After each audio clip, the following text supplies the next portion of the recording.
Kumusta yung duet ni Golden finally? Finally. I know, grabe, hindi ko in-expect. Pero, I think yung pinaka-best thing is kasama namin siya sa Born to Shine. So, mas maririnig yung pa more of, our labanan.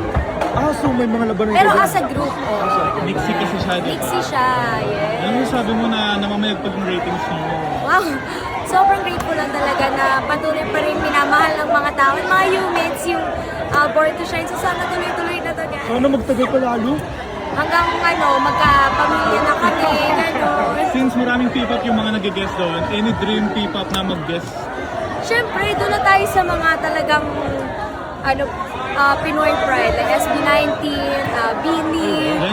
Mangangarap na lang din tayo, di ba? Pero ang dami pa, actually, kung mabibigyan ng chance ang bawat P-pop na makasama sa show namin, go, as in. Yes, di ba? Ang ganda ng show mo, yung story and yung acting mo rin. Guys, thank you. Sana na-inspire kayo sa story. Kasi marami talagang aral yun. Basta, panoodin nyo lang palagi. Congrats sa kanta mo sa album, di ba? Yes. Ayan soon. See you on July 18. Thank you, Thank you, guys.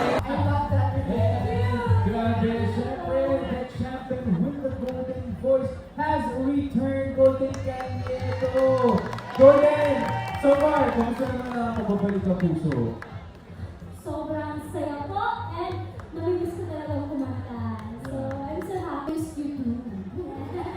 Anyways, while Golden was away, she actually finished her college education. Did you guys know that? And now meron na siyang nursing degree. Kaya kung meron kayong paramdaman, But aside from performing on stage naman, sasabak na rin si Golden sa pag-arte alongside Zephanie.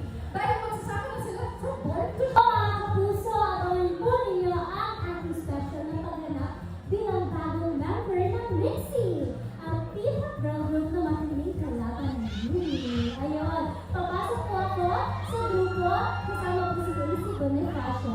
Born to Shine po, Mondays to Saturdays, 2:30 p.m. Haha, cute naman. Alright, aabangan namin dyan, Golden, for sure yan. Pero teka, si Zeph, may special invitation. At sa ating mga